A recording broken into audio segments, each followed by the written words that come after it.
Then നമ്മൾ ഈ പറഞ്ഞ പോലെ UX എന്ന് പറഞ്ഞ ഇമ്പോർട്ടൻസ് ഈ പറഞ്ഞ പോലെ ആപ്പിൾ കയറി വന്നു, മാക് കുറച്ചും കൂടെ പോപ്പുലർ ആയി. അപ്പൊ ആ സമയത്ത് തന്നെയാണ് നമ്മൾ UXന്റെ ഒരു ഇമ്പോർട്ടൻസ് കൂടെ വരുന്നത്. അപ്പൊ ആ സമയത്താണ് സിമ്പിൾ ടേണിൽ UX എന്താണ്?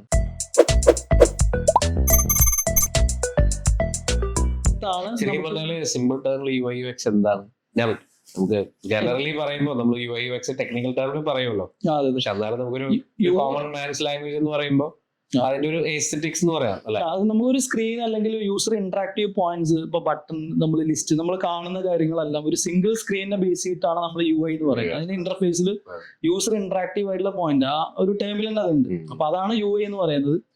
UX എന്ന് പറയുന്നത് ശരിക്കും പറഞ്ഞാൽ നമുക്ക് ഒരു ഫങ്ഷണാലിറ്റി നമ്മൾ ഒരു ആപ്ലിക്കേഷൻ അവൈൽ ചെയ്യുക, വെബ് ആയിക്കോട്ടെ മൊബൈൽ ആയിക്കോട്ടെ, ആ അവൈൽ ചെയ്യാൻ എടുക്കുന്ന ആ ഒരു പ്രോസസ്സാണ് ശരിക്കും യൂസർ എക്സ്പീരിയൻസ് എന്ന് പറയുന്നത്. അപ്പൊ അതിൽ എനിക്ക് തോന്നുന്നത് UI ചെയ്യുന്ന അതുപോലെ തന്നെ നമ്മൾ അതിന്റെ ഒരു നാവിഗേഷനും കാര്യങ്ങളും കൂടെ ഉണ്ടല്ലോ. എനിക്ക് എത്ര മിനിമൽ സ്റ്റെപ്പിൽ എനിക്ക് ഈ ഫീച്ചേഴ്സ് അവൈൽ ചെയ്യാൻ പറ്റും. അപ്പൊ അതിനാണ് നമ്മൾ യൂസർ എക്സ്പീരിയൻസ്. നമ്മളിപ്പോ യൂസ് ചെയ്യുന്ന ഒരു മിക്ക ആപ്ലിക്കേഷൻസിലും അത്രയ്ക്ക് UX ഇമ്പോർട്ടന്റ് ആയിട്ടാണ് അവര് ചെയ്തേക്കണം. പക്ഷെ നമ്മളത് സബ് കോൺഷ്യസ്ലി യൂസ് ചെയ്ത് പോകുന്നതുകൊണ്ട് നമുക്കിപ്പോ ഇപ്പൊ ഏത് ഇ-കൊമേഴ്സ് ആയിക്കോട്ടെ, അതല്ലെങ്കിൽ നമ്മൾ ഊബർ പോലെയുള്ള ആപ്ലിക്കേഷൻ ആയിക്കോട്ടെ, നമ്മളെപ്പോഴും ട്രാവലിംഗ്, റിയൽ എസ്റ്റേറ്റ് ഏത് എടുത്തു കഴിഞ്ഞാലും നമുക്ക് എപ്പോഴും കംഫർട്ട് ആവുന്നത് നമ്മൾ എന്താണോ നമുക്ക് വേണ്ടത് അത് ഒരു വിതിൻ സെക്കൻഡ്സിന്റെ ഉള്ളിൽ നമുക്ക് ഫൈൻഡ് ചെയ്യാൻ പറ്റണം. അത് എന്ന് പറയുന്നതാണ് എക്സ്പീരിയൻസ്.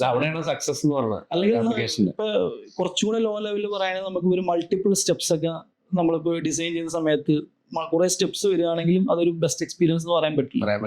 കാരണം ആ ഒരു ടേം വരുമ്പോൾ, ഈ മൾട്ടിപ്പിൾ സ്റ്റെപ്സ് എന്നൊക്കെ ടേം വരുമ്പോൾ തന്നെയാണ് മൊബൈൽ ആപ്ലിക്കേഷൻസിന്റെ ആ ഒരു ഇമ്പാക്ട് അവിടെ കയറി വരുന്നത്. കാരണം ഈ 3.7 ഇഞ്ച് അല്ലെങ്കിൽ 5.5 ഇപ്പൊ 6 പോയിന്റ് സംതിങ് അങ്ങനെ ഒരു ഇതാണ് മാക്സിമം ഒരു സ്ക്രീൻ സൈസ് എന്ന് പറയുന്നത് അല്ലെ. ഈ ഒരു സ്ക്രീൻ സൈസിന്റെ ഉള്ളിൽ നമ്മൾ ഒരു പ്രൊഡക്റ്റുകൾ ലിസ്റ്റും അതിന്റെ ഡീറ്റെയിലും അത് പർച്ചേസും എല്ലാം ചെയ്യാന്ന് പറയുമ്പോൾ അതിന് എന്തായാലും ഒരു നമ്പർ ഓഫ് സ്റ്റെപ്സ് ഉണ്ട്. അത് ഏറ്റവും ബെസ്റ്റ് വേല് യൂസറിനെ എക്സസ് പോയിന്റുകൾ സെറ്റ് ചെയ്യുമ്പോൾ നമുക്ക് ബട്ടൺ ആണെങ്കിൽ നമുക്ക് എത്ര സൈസ് വേണം, അതിന്റെ ഒരു ഫിംഗർ പോയിന്റ് പൊസിഷനിൽ നിർത്താൻ പറ്റുന്ന രീതിയിൽ. എന്നാൽ അതിൽ ചെറുതായി കഴിഞ്ഞാലോ അവിടെ ഒരു ആക്ഷൻ വരുന്നതോടെ നമുക്കത് പെർഫോം ചെയ്യുന്നതാണ്. അപ്പൊ അവിടെ ക്ലിക്കബിൾ ആയിട്ട് നമുക്ക് അവിടെ പിൻ ചെയ്യാൻ പറ്റുന്നുണ്ടെങ്കിൽ അത് കാര്യമില്ല. അതേപോലെ നമുക്ക് റീഡബിൾ ടെക്സ്റ്റിന് ഒരു ഫോർമാറ്റ് ഉണ്ട്, 12 മിനിമം വരണം അല്ലെ. നമ്മൾ ഈ ക്ലോക്കിന്റെ ഒക്കെ ആണെങ്കിൽ ആ ഫോണിന്റെ ഏറ്റവും റൈറ്റ് സൈഡിൽ 12 പിക്സൽ ആണ്.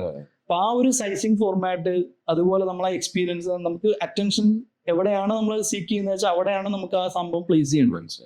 അപ്പൊ അതേപോലെ തന്നെ നെക്സ്റ്റ് സ്ക്രീനിലോട്ട് നാവിഗേറ്റ് ചെയ്യേണ്ട ഒരു ടൈമിൽ അല്ലാന്നുണ്ടെങ്കിൽ നമുക്ക് അവിടെ തന്നെ ഡിസ്പ്ലേ ചെയ്യാൻ പറ്റും. അപ്പൊ ആ ഒരു ഹൈറാർക്കി പ്രോപ്പർലി മെയിൻറ്റെയിൻ ചെയ്യുന്നില്ല, അത് ഇമ്പോർട്ടൻസ് ഉള്ളതും എന്നാൽ നമുക്ക് റെഗുലർ ആയിട്ട് യൂസ് ചെയ്യുന്നതായിട്ടുള്ള പോയിന്റുകൾ നമ്മുടെ ബെസ്റ്റ് വേയിൽ നാവിഗേറ്റ് ചെയ്യുന്നതിനാണ് ശരിക്കും യൂസർ എക്സ്പീരിയൻസ് എന്ന് പറയുന്നത്.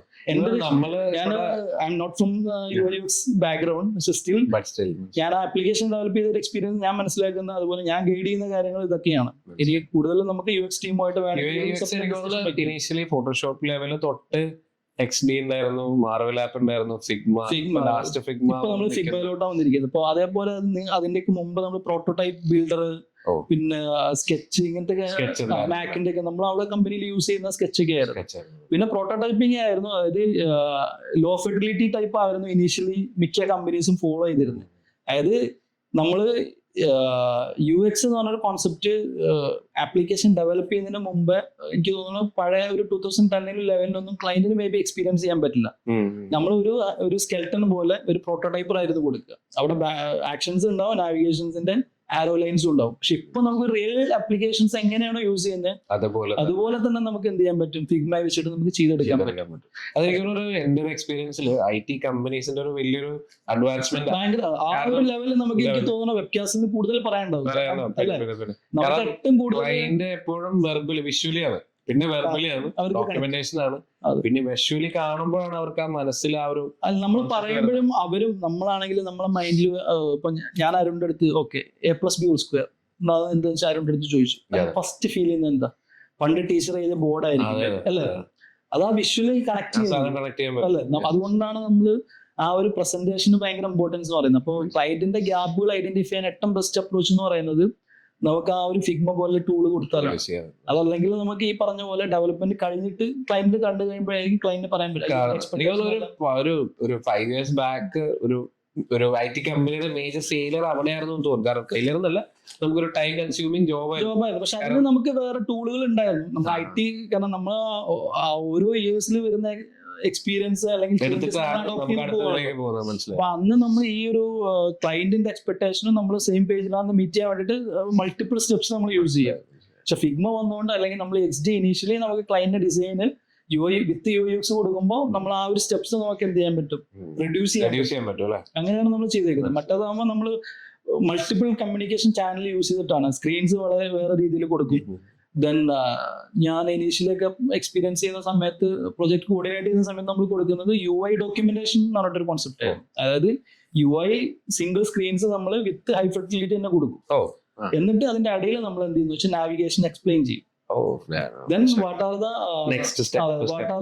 action can എന്തെങ്കിലും പറയാം. സ്റ്റെപ്പ് 1 അത് കഴിഞ്ഞിട്ട് പിന്നെ ഒരു നാവിഗേഷൻ നമുക്ക് എങ്ങനെ വെച്ചാൽ ഒരു സ്ക്രീനിൽ എന്ന് പറയുന്നത് അവർക്ക് അവിടെ എന്തൊക്കെ ആക്ഷൻസ് പെർഫോം ചെയ്യാന്നുള്ളത്, എന്തൊക്കെ വ്യൂ ചെയ്യാൻ പറ്റും. ഫോർ എക്സാമ്പിൾ ഒരു ലിസ്റ്റ് ഇട്ടിട്ട് നമുക്ക് വേണമെങ്കിൽ അവിടെ ഒരു ഡിലീറ്റ് ഉണ്ടാവും, ഒരു item particular item I can able to delete അല്ലെ. അങ്ങനെ ചെയ്യാൻ പറ്റണമെന്നുണ്ടെങ്കിൽ അത് ക്ലയന്റിന്റെ എക്സ്പെക്ടേഷൻ ആയിരിക്കും. മേ ബി ക്ലയന്റ് നമ്മളെ ലിസ്റ്റ് മാത്രം കൊടുത്തു കഴിഞ്ഞാൽ എന്താണ്, നമ്മളത് മെയിൻ ചെയ്തിട്ടില്ല. അപ്പൊ അവിടെ നമ്മൾ ആ ഗ്യാപ്പ് നമുക്ക് ഡോക്യുമെന്റ് ചെയ്യാം അല്ലെ. If you can swipe right and delete the element നമുക്ക് പറയാം. അപ്പോൾ ക്ലയന്റിന് മനസ്സിലായി അങ്ങനെ വന്നിട്ട്. അപ്പൊ B, C എന്ന് പറഞ്ഞിട്ട് ആൾക്ക് ആ ഒരു സ്ക്രീനിൽ എന്തൊക്കെ എക്സിക്യൂഷൻസ് പെർഫോം ചെയ്യാൻ പറ്റുന്നത് ആൾക്ക് എന്ത് ചെയ്യാം, ഡോക്യുമെന്റ് എക്സ്പ്ലെയിൻ ചെയ്യും. ഇതാണ് UI UX എന്നുള്ള ഒരൊറ്റ ടേം കൊണ്ട് നമ്മൾ ആ ഫിഗ്മയിൽ നമ്മൾ കൊടുക്കുമ്പോൾ നമുക്ക് ഈ കംപ്ലീറ്റ് പാർട്ടും നമുക്ക് എന്ത് ചെയ്യാൻ പറ്റി, കണക്ട് ചെയ്യാൻ പറ്റി ക്ലയന്റ് ആയിട്ട്. ശരിക്കും UI UXന്റെ ഒരു ഇമ്പോർട്ടൻസ് ഇവിടെ അല്ലെങ്കിൽ ആസ് എ സൂപ്പറിൽ നമ്മൾ എത്ര നാൾക്ക് മുമ്പാണ് ആക്ച്വലി ആ ഒരു കോഴ്സ് ഇന്റഗ്രേറ്റ് ചെയ്തത്? എനിക്ക് തോന്നുന്നത് 2013 or 14 നമ്മൾ സ്റ്റാർട്ട് ചെയ്യും. കാരണം നമുക്ക് UI ഡിസൈനർ പെർസ്പെക്ടീവിൽ എനിക്ക് തോന്നുന്നു ഇനീഷ്യലൊക്കെ നമുക്ക് ടൂൾ എന്ന് പറയുന്നത് ഫോട്ടോഷോപ്പ് എന്ന് പറയുന്നത് അറിയാലോ, നമുക്ക് വേണമെങ്കിൽ സ്റ്റുഡിയോ വർക്കിനെ യൂസ് ചെയ്യാം അല്ലെ. അപ്പൊ ഒരു ബിസിനസ് മോഡൽ ഇംപ്ലിമെന്റ് ചെയ്യുമ്പോഴാണ് ശരിക്കും അവിടെ UI UX കോൺസെപ്റ്റിലോട്ട് കൺവേർട്ട് ആവുന്നത്. അതല്ലെങ്കിൽ സ്റ്റുഡിയോ വർക്ക് ചെയ്യുന്ന ആളും ഫോട്ടോഗ്രാഫറും ഈ ആ സമയത്ത് ഒരു IT ഫാമിലി ഒരു ഡിസൈനിങ് പെർസ്പെക്ടീവിൽ വർക്ക് ചെയ്യുന്ന ആളും ചെയ്യുന്നത് ഒരേ ടാസ്ക് തന്നെയാണ്, ഒരേ ടൂൾ തന്നെയാണ് ആൾ എക്സ്പീരിയൻസ് ചെയ്യുന്നത്. പക്ഷെ ആള് മറ്റേതാകുമ്പോൾ ആ ബിസിനസ് മോഡൽ അനലൈസ് ചെയ്തിട്ട് ക്ലയന്റിന്റെ എക്സ്പെക്ടേഷനും സ്കോപ്പും ഇത് ഇങ്ങനത്തെ കാര്യങ്ങളെല്ലാം വെച്ചിട്ടാണ് ചെയ്യുന്നത്. അപ്പോൾ അതിന്റെ ഒരു ലെവൽ ഇപ്പൊ ഈ നമ്മൾ യൂസ് ചെയ്യുന്ന ഗ്രാഫിക്സ് ടൂൾ എന്ന് പറയുന്നത് ഫിലിം ഫീൽഡിൽ യൂസ് ചെയ്യാം, ഫോട്ടോഗ്രാഫി എല്ലാ ഏരിയ യൂസ് ചെയ്യാം. നമ്മൾ അതിന്റെ ആ ഒരു ബിസിനസ് മോഡൽ IT മേഖലയിൽ മാത്രം ലിമിറ്റഡ് അല്ല. പക്ഷെ അതിന്റെ നോളജ് എന്ന് പറയുന്നത് UI UX നോളജ് എന്ന് പറയുന്നത് എൻ്റെ ഇതാണ്. അത് ശരിക്കും UX എന്ന് പറയുന്നത് തന്നെ എന്റെ കൂടെ വർക്ക് ചെയ്ത ആളുകൾ UX എക്സ്പെർട്ട് എന്ന് പറയുന്ന വേറെ ടീമാണ്. അവർ UI ചെയ്യില്ല. ഗ്രാഫിക്സ് ടീം വേറെ UX ടീം വേറെയാണ്. അപ്പൊ അത് എന്ന് പറയുന്നത് അതിൽ ഒരുപാട് പ്രോട്ടോകോൾസ് യൂസ് ചെയ്യുന്നുണ്ട്. നമുക്ക് ക്ലയന്റ് അടുത്ത് കമ്മ്യൂണിക്കേറ്റ് ചെയ്യാനുള്ള ഒരു പല പ്രോട്ടോകോൾസ് ഉണ്ട്. അപ്പൊ ശരിക്കും ഒരു UI UX അല്ലെങ്കിൽ പഠിച്ചു കഴിഞ്ഞാൽ ഒരു IT കമ്പനിയിൽ എന്ത് പൊസിഷനിലേക്കൊക്കെ അത് പല കമ്പനിയിലും പല ജോബ് റോളുകളാണ്. അതായത് ഒരു മിഡിൽ ലെവൽ കമ്പനീസിനാണെങ്കിൽ UI UX പാർട്ട് രണ്ടും ഒരാളാണ് ചെയ്യും. മനസ്സിലായി. ഇപ്പോ TCS വെബ്സൈറ്റിന്റെയോ ആപ്പിന്റെയോ CRMന്റെയോ ഒരു പ്രോട്ടോടൈപ്പിംഗ് ഡെവലപ്പ് ചെയ്യാൻ ആ ഒരാളെ കൊണ്ട് ചെയ്യാൻ പറ്റും. അതിന്റെ ആ ഒരു പ്രോട്ടോടൈപ്പിങ്ങും അതുപോലെ തന്നെ അത് ഡെവലപ്പേഴ്സിന് യൂസ്ഫുൾ ആവുന്നത് ഈ പറഞ്ഞ ഇതിന്റെ പൊസിഷനിങ്ങും എങ്ങനെയാണ്, ഇതിന്റെ കളർ കോമ്പിനേഷൻസ്, ബട്ടൺസിന്റെ സൈസ്, ബാക്കി കാര്യങ്ങളെല്ലാം ഡെവലപ്പേഴ്സ് ചെയ്യുന്നുണ്ടെങ്കിലും അവർക്ക് കറക്റ്റ് ആയിട്ടുള്ള ഒരു വിഷൻ സെറ്റ് ചെയ്ത് കൊടുക്കുന്നത് ഡിസൈനേഴ്സ് ആണ്. അല്ലെങ്കിൽ ശരിക്കും പറഞ്ഞ ഒരു ആപ്പിന്റെ ഫസ്റ്റ് ജേർണി അതായത് വിഷ്വലി വരുന്നത് ഡിസൈനേഴ്സിന്റെ UI UX ആണ് അല്ലെ. മുമ്പ് ശരിക്കും പറഞ്ഞു കഴിഞ്ഞാല് നമ്മളൊരു ആ ഒരു പ്രൊജക്ടിന്റെ എൻറ്റയർ സ്കോപ്പ് വളരെ ഡീറ്റെയിൽ ആയിട്ട് അനലൈസ് ചെയ്ത് അതിന്റെ കോമ്പറ്റീറ്റീവ് സ്റ്റഡി നടത്തുന്ന ഒരാൾക്ക് എന്ത് ചെയ്യാൻ പറ്റുള്ളൂ, ഇതുപോലെ ഒരു വെറൈറ്റി ആയിട്ടുള്ള ഒരു ബിസിനസ് മോഡലിന് കറസ്പോണ്ടിങ് ആയിട്ടുള്ള ഒരു ആപ്ലിക്കേഷൻ ഡെവലപ്പ് ചെയ്യാൻ പറ്റും. ശരിയല്ലേ? അപ്പൊ അത് ഹൈലി ഇമ്പോർട്ടന്റ് ആണ്. നമുക്ക് അവിടെ ലോജിക്ക് വരുന്നുണ്ടാവും, ബിസിനസ് ലോജിക്ക് വരുന്നുണ്ട്, അതുപോലെ ടൂൾസ് ആൻഡ് ടെക്നിക്സ് അവിടെ യൂസ് ചെയ്യേണ്ടി വരും. ദെൻ കുറച്ചും കൂടെ ഡീറ്റെയിൽ ആയിട്ട് പോവുകയാണെങ്കിൽ കുറച്ചും കൂടെ പ്രൊഡക്റ്റീവ് തിങ്കിങ്ങിലോട്ട് വരുമ്പോൾ ഒരു ആപ്ലിക്കേഷൻ ഡെവലപ്പർക്ക് ആൻഡ്രോയിഡും iOSഉം എന്തൊക്കെ ഫീച്ചേഴ്സ്, ആ ആപ്ലിക്കേഷൻ ഫീച്ചേഴ്സ് എന്നല്ല, ആ OSന്റെ ഫീച്ചേഴ്സ് എന്തൊക്കെ അവൈലബിൾ ആണ് മനസ്സിലായി. ലൊക്കേഷൻ യൂസ് ചെയ്തിട്ട് എന്തൊക്കെ സർവീസ്, അപ്പൊ ലൊക്കേഷന്റെ നോർമൽ സ്റ്റാൻഡേർഡ് ഓഫ് എങ്ങനെയാണ്, അതിന് എങ്ങനെയാണ് അതിന്റെ ഫംഗ്ഷനാലിറ്റി, അതും കൂടെ അറിഞ്ഞാലേ ആൾക്ക് എന്ത് ചെയ്യാൻ പറ്റുള്ളൂ, ലൊക്കേഷൻ സർവീസ് എടുക്കുന്ന സമയത്ത് അതിന്റെ ഇന്റർഫേസ് ക്രിയേറ്റ് ചെയ്യാൻ പറ്റും. മനസ്സിലായി. അതേപോലെ തന്നെ ആപ്ലിക്കേഷന് ഇപ്പോൾ ആപ്പിളിന്റെ ഗൈഡ് ലൈനിൽ പ്രോപ്പർ ആയിട്ട് യൂസർ ഇന്റർഫേസ് ഗൈഡ് ലൈൻ ഉണ്ട്. അതിൽ അവർ കറക്റ്റ് ആയിട്ടുള്ള ആപ്ലിക്കേഷൻസ് എന്ത് ഗൈഡ് ലൈൻസ് എങ്ങനെ ഫോളോ ചെയ്യണം എന്ന് അവർ പറയുന്നുണ്ട്. അല്ലെങ്കിൽ ആപ്ലിക്കേഷൻ റിജക്ട് ആവും. അപ്പൊ അവിടെ ഒരു ടെക്നോളജി, ഒരു മിനിമം ലെവൽ ഓഫ് ടെക്നോളജി നോളജും കൂടെ അവർ ഗെയിൻ ചെയ്യണം. മനസ്സിലായി. അപ്പൊ ഇത്രയും കാര്യങ്ങൾ വരുന്നപ്പോൾ ഇത് ഒരു പ്രാക്ടിക്കൽ എക്സ്പീരിയൻസ് ഒരാൾക്ക് നമ്മളെ ഒരു കമ്പനിയുടെ എക്സ്പെക്ടേഷൻ നമുക്ക് അനലൈസ് ചെയ്യാൻ പറ്റും. എന്താണ് നമ്മുടെ എക്സ്പെക്ടേഷൻ? അപ്പൊ അത് ഫുൾഫിൽ ചെയ്യുമ്പോൾ നമ്മളൊരു കോഴ്സ് സ്റ്റാർട്ട് ചെയ്യുമ്പോൾ നമ്മൾ ക്രിയേറ്റ് ചെയ്യുന്ന സിലബസിൽ അത് നമ്മൾ ഇൻക്ലൂഡ് ചെയ്യും. മനസ്സിലായി. കാരണം നമ്മളെ നാളെ ഇവർ പ്ലേസ്ഡ് ആക്കുന്ന കമ്പനിയിലോട്ട് അവരുടെ റെസ്പോൺസിബിലിറ്റി ഇതൊക്കെയാണ് വരുന്നത്. അതേപോലെ കമ്പനിയുടെ എക്സ്പെക്ടേഷൻ ഇതാണ്. അല്ല, നമ്മൾ ഇരിക്കുമ്പോൾ ഒരു ബിഗിനർ എന്ന് പറഞ്ഞിട്ടാണ് ആൾ ഇരിക്കുന്നതെന്നുണ്ടെങ്കിലും നമ്മൾ ഈ കാര്യങ്ങളൊക്കെ അവന് കാരണം ഇതൊരു ഗ്രോയിങ് സ്റ്റേജ് ഇതാണല്ലോ. നമ്മുടെ എക്സ്പീരിയൻസ് എന്ന് പറയുമ്പോൾ അവന് 2, 3, 4 ഒരേ ഡൊമൈനിലെ ആപ്ലിക്കേഷൻ ഡെവലപ്പ് ചെയ്ത് കഴിഞ്ഞാൽ അവന് പിന്നെ കുറച്ചും കൂടി ഈസി ആയിട്ട് ഫാസ്റ്റ് ആയിട്ട് ചെയ്യാൻ പറ്റും. കുറച്ചും കൂടി റിസർച്ച് ഓറിയന്റഡ് ആയിട്ട് അതിൽ വർക്ക് ചെയ്യാൻ പറ്റും. പക്ഷെ എന്നാൽ അവന്റെ ഫസ്റ്റ് ആപ്ലിക്കേഷൻ ആണെങ്കിലും ആ ഒരു ക്വാളിറ്റി മീറ്റ് ചെയ്യണ്ടേ. മനസ്സിലായി. ഇപ്പൊ ഞാൻ പറയുന്നത് ഇപ്പൊ ആർക്കൊക്കെ ഇവിടെ ഒന്നും ജോയിൻ സൂപ്പറിൽ ആർക്കൊക്കെ പഠിക്കാം ശരിക്കും പറഞ്ഞു. ഇപ്പൊ ഒരു ഡിഗ്രി കഴിഞ്ഞ ഒരാൾക്കാണോ, അല്ലെങ്കിൽ പഠിക്കുന്ന വർക്ക് ചെയ്യുന്ന ഒരാൾക്കാണോ, അല്ലെങ്കിൽ നമ്മള് ഒരു ലിമിറ്റേഷൻ? രണ്ട് ടൈപ്പ്. അതായത് റെസ്ട്രിക്ഷൻ എന്ന് പറയുന്നത് നമ്മൾ എപ്പോഴും ഒരു ബേസിക് അക്കാഡമിക് എപ്പോഴും നല്ലതാണ്. പിന്നെ നമ്മൾ ബാക്കി ഇപ്പോൾ ഹൈ ലെവലിൽ ടെക്നോളജി ഗൂഗിളിലാണെങ്കിലും ആപ്പിളിലാണെങ്കിലും വെക്കുന്ന ആളുകളുടെ ഒരു അക്കാഡമിക് ബാക്ക്ഗ്രൗണ്ട് നമ്മൾ ചെക്ക് ചെയ്ത് നമ്മൾ ഞെട്ടും. ഒരു ബാക്ക്ഗ്രൗണ്ട് ഇല്ലാത്ത ആളുകളും ഹൈ പൊസിഷനിൽ ഇരിക്കുന്നു. എന്റെ കൂടെ എനിക്ക് അങ്ങനെ പേര് റിവീൽ ചെയ്യുന്നില്ല, പക്ഷെ എന്റെ കൂടെ ഡിഗ്രി ഇല്ലാത്ത ആളുകൾ വർക്ക് ചെയ്ത് മൊബൈൽ, നമുക്കൊരു ഗെയിമിംഗ് ഡിവിഷൻ ഉണ്ടായിരുന്നു. അതിലൊരു ഹെഡായിട്ട് ഒരാളുണ്ടായിരുന്നു, ടെക്നോളജി ഹെഡായിട്ട്. ആള് പാരലലി ഒരു ബാച്ചിലർ ഡിഗ്രി പിന്നെ എടുത്തത്. മനസ്സിലായി. അപ്പൊ ഒരു ടെക്നോളജി ഇന്തൂസിയാസ്റ്റ് ആൾക്ക് നമുക്ക് അങ്ങനെ ലിമിറ്റ് ചെയ്യാൻ പറ്റില്ല. നമുക്കറിയാലോ 5th സ്റ്റാൻഡേർഡിൽ പഠിക്കുന്ന ട്രെയിനിങ് കൊടുക്കുന്നുണ്ട്, അല്ലെ, മെഷീൻ ലേണിംഗ് എടുക്കുന്നുണ്ട്, അതും അബ്രോഡിലായിട്ടുള്ള ആളുകൾക്ക്. അപ്പൊ അങ്ങനെ നമുക്ക് അങ്ങനെ ഒരു ലിമിറ്റേഷൻ നമ്മൾ പറയുന്നില്ല. പക്ഷെ സ്റ്റിൽ നമ്മൾ ഒരു ആവറേജ് IQ ലെവലിലുള്ള ആളുകളാണെങ്കിൽ നമ്മൾ എപ്പോഴും പ്രിഫർ ചെയ്യുന്നത് അവർക്കൊരു ബേസിക് അക്കാഡമിക് എനി ഡിഗ്രി അവർ കോൺസെപ്റ്റ് ഉണ്ടായിരിക്കുന്നല്ലോ. ഈവൻ എനി ഡിഗ്രി എന്ന് പറയാൻ കാരണം ഇപ്പൊ ടെക്നോളജി നമ്മളിപ്പോ അവര് ഫ്ലട്ടർ ഡെവലപ്മെന്റ് ആണ് യൂസ് ചെയ്യുന്നുണ്ടെങ്കിൽ മേ ബി അവർ +2 പ്രോഗ്രാമിംഗ് ലാംഗ്വേജ് പഠിച്ചിട്ടുണ്ടാവും. ആ ഒരു ബേസ് മതിയാവും. അപ്പൊ അത് ഒരു പ്രോഗ്രാമിംഗ് ലാംഗ്വേജ് ആണ് ഇതിന്റെ എല്ലാം ബേസ് എന്ന് പറയുന്നത്. അപ്പൊ അതിന് ഇപ്പൊ നമ്മൾ യൂസ് ചെയ്യുന്ന എല്ലാ മെജോറിറ്റി പ്രോഗ്രാമിംഗ് ലാംഗ്വേജും ഒബ്ജക്റ്റ് ഓറിയന്റഡ് പ്രോഗ്രാമിംഗ് കോൺസെപ്റ്റ് ആണ്. അപ്പൊ ആ ഒരു കോർ ലെവൽ കോൺസെപ്റ്റും പിന്നെ ഒരു പ്രോഗ്രാമിംഗ് ലാംഗ്വേജിന്റെ നോളജും കൂടി ഗെയിൻ ചെയ്തെടുത്തു കഴിഞ്ഞാൽ പിന്നെ ഒരു ഫ്രെയിം വർക്ക് ആണ്. അപ്പൊ ആ ഒരു പ്ലാറ്റ്ഫോമിന് വേണ്ടിയിട്ടുള്ള, അല്ലെങ്കിൽ ഒരു ഫ്രണ്ട് ഉണ്ട്, അല്ലെങ്കിൽ ബാക്ക് ഉണ്ട്, അല്ലെങ്കിൽ API, വെബ് സർവീസ്, അപ്പൊ ഇതിനൊക്കെ വേണ്ടിയിട്ട് ഓരോ ഫ്രെയിം വർക്ക്സ് അവൈലബിൾ ആണ്. അതേപോലെ ഡിസൈൻ ചെയ്യാൻ UI UX നമ്മൾ ബിൽഡ് ചെയ്തെടുക്കാൻ വേണ്ടി, കൺട്രോൾസ് ബിൽഡ് ചെയ്യാൻ വേണ്ടിയിട്ട്. അതിലാണെങ്കിൽ നമ്മൾ UI കിറ്റ് എന്നൊക്കെ പറഞ്ഞിട്ട് ആ ഫ്രെയിം വർക്കിന്റെ അകത്ത് ഒരു പ്രോഗ്രാമിംഗ് ലാംഗ്വേജ് ഡെവലപ്പ് ചെയ്ത കുറെ ക്ലാസ്സസും ഒരു ബഞ്ച് ഓഫ് അല്ലെങ്കിൽ bulk of classes, bundle of classes ആണ് നമ്മൾ ഈ ഫ്രെയിം വർക്ക് ചെയ്യുന്നത്. ശരിക്കും പറഞ്ഞാൽ ഞാൻ സൂപ്പറിൽ വന്ന് പഠിക്കേണ്ട അവസ്ഥയാണ്.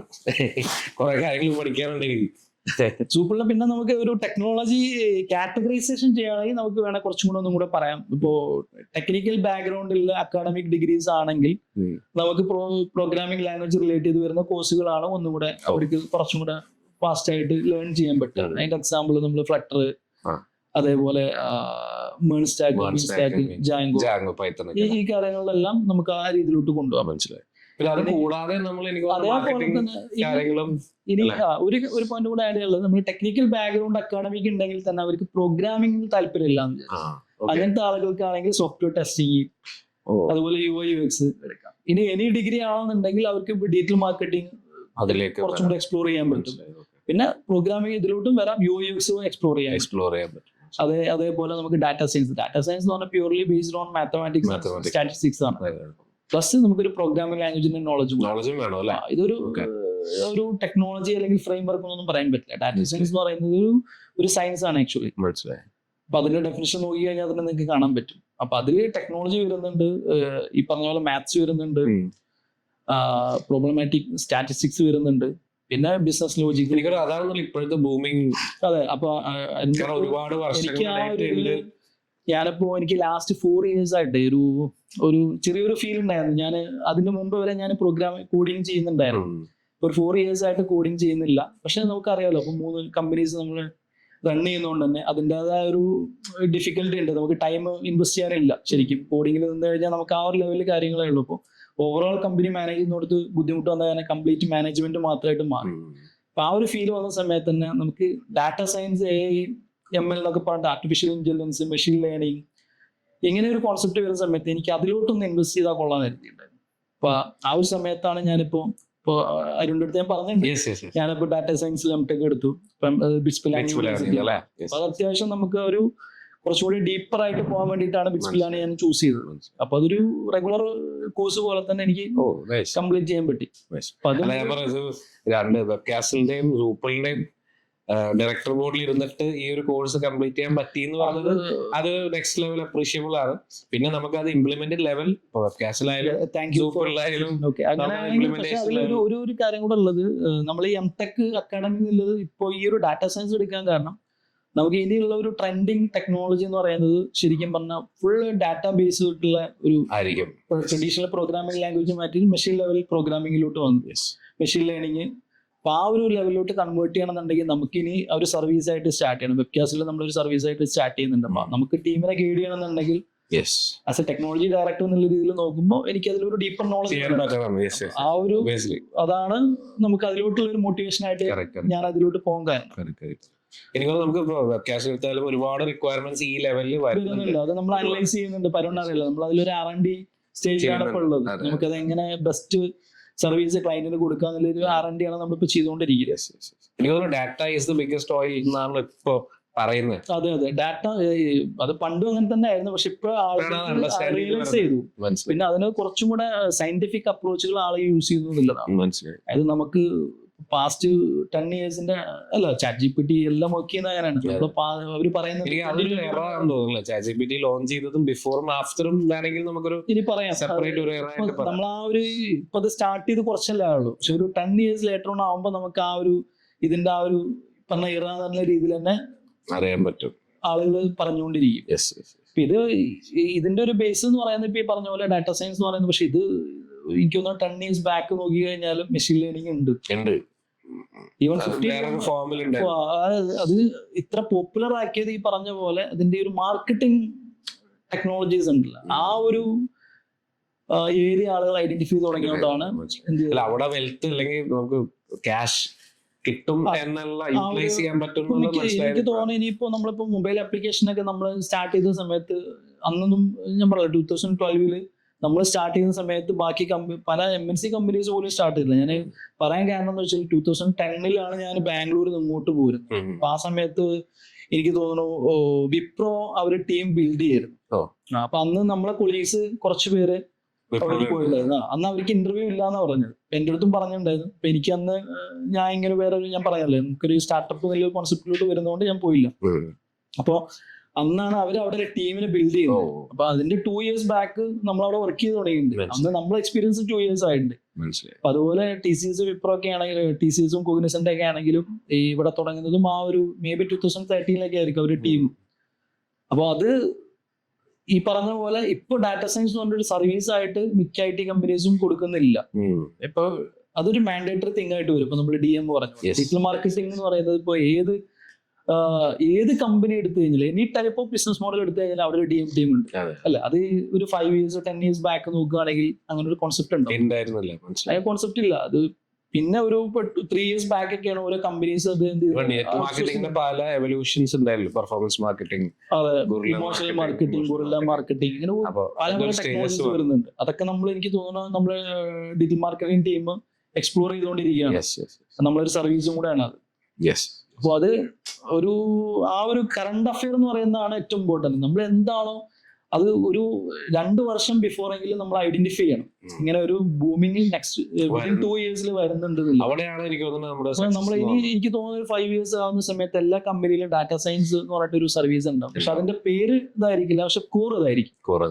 ക്ലയന്റിന് നമുക്ക് ഒരു പ്രൊജക്ഷൻ നമുക്ക് കൊടുക്കാൻ പറ്റും. അല്ലെങ്കിൽ അവരുടെ മേ ബി അവരുടെ ബിസിനസ്സിന് ഒരു ഇൻസൈറ്റ്സ് നമ്മൾ കൊടുക്കുന്നത് മേ ബി അവരുടെ പാസ്റ്റ് എക്സ്പീരിയൻസ് എന്ന് പറയുന്നത് ബേസ്ഡ് ഓൺ ഡാറ്റ അവരുടെ സ്ട്രാറ്റജീസ് ആയിരിക്കും. അപ്പൊ ഈ സ്ട്രാറ്റജി എന്ന് പറയുന്നത് ഇതിന് എനിക്കറിയില്ല, ഞാൻ എൻ്റെ പോയിന്റ് ഓഫ് വ്യൂലാണ് പറയുന്നത്. നമുക്ക് പല ഡാറ്റാസ് നമ്മുടെ കയ്യിലുണ്ട്. പക്ഷെ സോഷ്യൽ മീഡിയ ഡാറ്റ ശരിക്കും പറഞ്ഞാൽ ഈ ഡാറ്റ സയൻസിന്റെ ഒരു കറക്റ്റ് ആയിട്ട് എക്സിക്യൂട്ട് ചെയ്യാൻ പറ്റും. കാരണം അവിടെ നമ്മൾ ഒരു ക്യാമ്പയിൻ സ്റ്റാർട്ട് ചെയ്ത് കഴിഞ്ഞാല് നമുക്ക് കറക്റ്റ് ഒരു അനാലിറ്റിക്സ് ഉണ്ട് നമ്മൾ. അതാണ് ശരിക്കും പറഞ്ഞാൽ നമ്മൾ ഈ പ്രിഡിക്റ്റീവ് അനാലിസിസ് എന്ന് പറയുന്നത് നമുക്ക് കറക്റ്റ് ചെയ്യാൻ പറ്റുന്നത്. ഒരു ക്യാമ്പയിൻ നമ്മൾ സ്റ്റാർട്ട് ചെയ്ത് കഴിഞ്ഞാൽ ആ ക്യാമ്പയിന് അവർ പല രീതിയിലോട്ട് അതിന്റെ ആട്രിബ്യൂട്ട് എന്ത് ചെയ്യും ചെയ്തുകൊണ്ടിരിക്കും.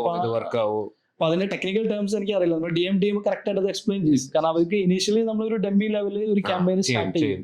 എന്നിട്ട് അതിൽ നിന്ന് അവർ എന്ത് ചെയ്യുന്ന വെച്ചാൽ കുറെ ഇൻസൈറ്റ്സ് അവർ ക്രിയേറ്റ് ചെയ്യും.